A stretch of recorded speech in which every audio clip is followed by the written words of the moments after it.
Disrespect continues, and at this point, should we even be shocked? Andrew Thomas, one of the top left tackles in this league, one of the top players in this league, hands down. Me being a Giants fan, of course, I think he's a great player, but somehow, some way, he doesn't even crack the top 100, the top 100 NFL players. Now, if you don't know, which I'm well aware of, the top 100 is voted by the players. So the players seeing each other on that competitive level, playing against each other, they can say who they find to be a really tough player to play against, a really great player to play against, or a really great player to play with. Andrew Thomas, second team All-Pro left tackle at the age of 24, didn't crack the top 100. And of course, I have some issues with this. First off, before I go into it at all, the top 100 already has a lot of issues with it. When you have guys like Josh Jacobs ranked like number 12, I believe, and you have Austin Eckler up there, but then you have some better quarterbacks that don't even make it to the bottom of the list. It's kind of interesting. I know a lot of things happened last year with injuries and all this such and such, but this even gives more of a reason for why our young superstar, which at this point he might be the best player on our team, our young superstar couldn't make it to the list. I'm hesitating on film, but I'm taking a pause, thinking, all right, where is he going? If he's rushing outside, is he, converting back inside? And that's where I'm trying to meet him at. He played over 1,000 snaps and only let up 7 combined QB sacks and QB hits.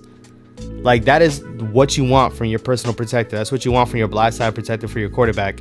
And somehow, some way, other people don't see it. Other people do not see it as value. And once again, this has to do with the players. It's not about the media. But I've been talking about this for a long time. Anybody on the Giants, they don't get that same respect. I can argue that Andrew Thomas is better than Saquon Barkley and Dexter Lawrence.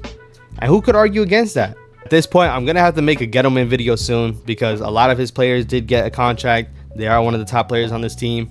And people are going to talk about it, how Gettleman actually wasn't that bad. I'll be making a video on that one day, but this is not the time for that. He struggled early on in his career after he got drafted, and it was a little bit of an uphill climb for him. But last season, he showed out, only allowing 3 sacks. I believe 2 of them might have came from Micah Parsons. And that was a game that he was sick, by the way. I'm not making excuses, but I'm just saying he had the flu, and he let up a couple of sacks with Micah Parsons. So if it wasn't for that, my man's probably only allowed 1 sack all year.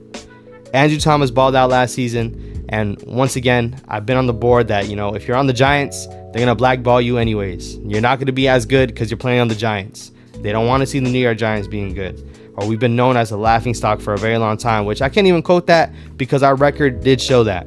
Last season, we turned things around, but before that, we were just as bad as anybody else. Anybody on the Giants who is like that, that's not Saquon Barkley, you're going to end up being thrown in there if you're not Saquon Barkley. You're not going to get that same respect that you deserve. Daniel Jones, I understand the whole Daniel Jones thing, even though I don't agree, but some people just have that out for him. Quarterback position, heavily scrutinized. But a top left tackle in this league, that in my opinion, he's top 3. He could be top 2 if it's up to certain people, but probably maybe Laramie Tunsil and Trent Williams. Trent Williams is the best left tackle in this league. I'm not going to debate that for now, but I think Andrew Thomas could dethrone him this upcoming season. He went out and played his tail off, got second team All-Pro, but the same thing like the top 100, he couldn't make it to the Pro Bowl. Andrew Thomas could not make it to the Pro Bowl with the great year that he was having. How does that even happen? I don't understand what really falls through to make that not happen, especially considering the stats that he puts up. A lot of people love Tristan Worth. My man was hurt last season. He was able to crack the top 100. He missed a couple of games, but he didn't have a better year than Andrew Thomas. Not a lot of linemen hit the top 100 in the first place. They don't really crack that anyways. But still, considering everything that's going on with the team, everything that's going on with the league, knowing that the Giants don't have too many stars on there, how does he not at least come up a little bit? Not even is it just a top 100 thing.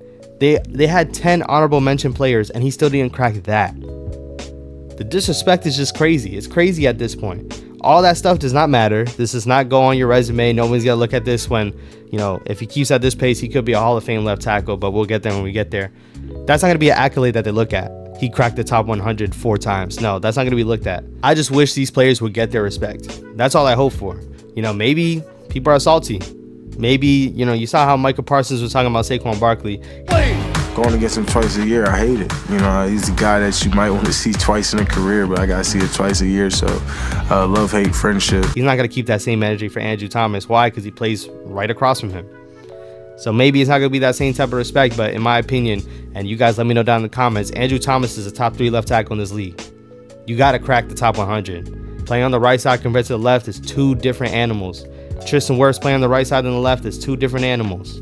Okay, yeah. So we could just do what everybody loves, the passing game. That's what everybody loves anyway. Okay. All right, you're going to be the left tackle, I'll be the defensive end. I'm on the backside of the protection sliding that way, right? Lawrence Taylor made the left tackle position as valuable as it is because he was rushing off of that left side, the backside of the quarterback, and just wrecking havoc. That's what he was doing day in and day out. And that's why left tackles became so important. And left tackles became one of the most highest paid offensive linemen in the position, like at that role, because they're so valuable to the quarterback and to the success of the team. And if you ask me, if Andrew Thomas didn't have that year that he had, I can't say that the Giants would have been as good. The rest of our offensive line, shambles. The interior position, Evan Neal struggles, shambles. But the one thing we can count on is Andrew Thomas holding down the blind side, and at least Daniel Jones doesn't have to worry about what's going on behind him. It's a lot easier for a quarterback to see what's going on in front of him and actually see what's going on with his vision versus someone coming from the backside and completely just wrecking the play. Andrew Thomas playing in the NFC East against guys like on the Eagles, Micah Parsons, and the Commanders, whoever they have on the edge, Montez Sweat, Chase Young. Luckily, we won the Chase Young Bowl, as in we won the game and we didn't draft him because we wouldn't have Andrew Thomas. That's the game that gave us Andrew Thomas. So y'all let me know down in the comments, man, what you guys think. I think Andrew Thomas should at least been in the top 100, but that continues to be the disrespect that's going around the league.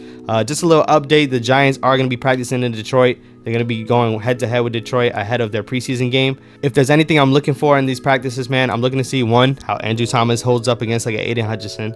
I wish Evan Neal was healthy. If you didn't know, he is in concussion protocol. I'm not too sure if he got a concussion or he's in concussion protocol. He might have a concussion. I was hoping that he would be healthy because I want to see him going against guys like Aiden Hutchinson.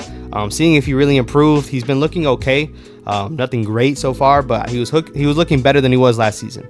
So I was hoping Evan Neal would be out there getting more reps, but you know, we'll just have to wait on that. I'm looking to see if our receivers continue to make those plays. Jalen Hyatt, Cole Beasley, Darren Waller. I want to see what our offense looks like against another defense, because part of the reasons why I'm excited to see our offense, but I'm kind of little cautiously optimistic because I don't know how well our defense is playing. So that's one thing that we can see when you go against another team. That's something you can look for. So I'm excited to see that. Giants' first preseason game is this Friday against the Lions, so be sure to check that out. I'll be making a recap on the preseason game one, what to watch for, all those different things that are going on. So make sure y'all stay tuned for that. If you haven't seen my other videos, I got more videos to the left right here, and I will catch y'all on the next one. Peace. What's going on, family? Back on here with the Juke, man. Calling all the Daniel Jones haters, pull up to this video, watch this video real quick. The New York Yankees lose the series. He gets swept back in the third quarter. The third quarter was really when we started making our moves. Then DeMar, banger. Make sure you subscribe to the Juke.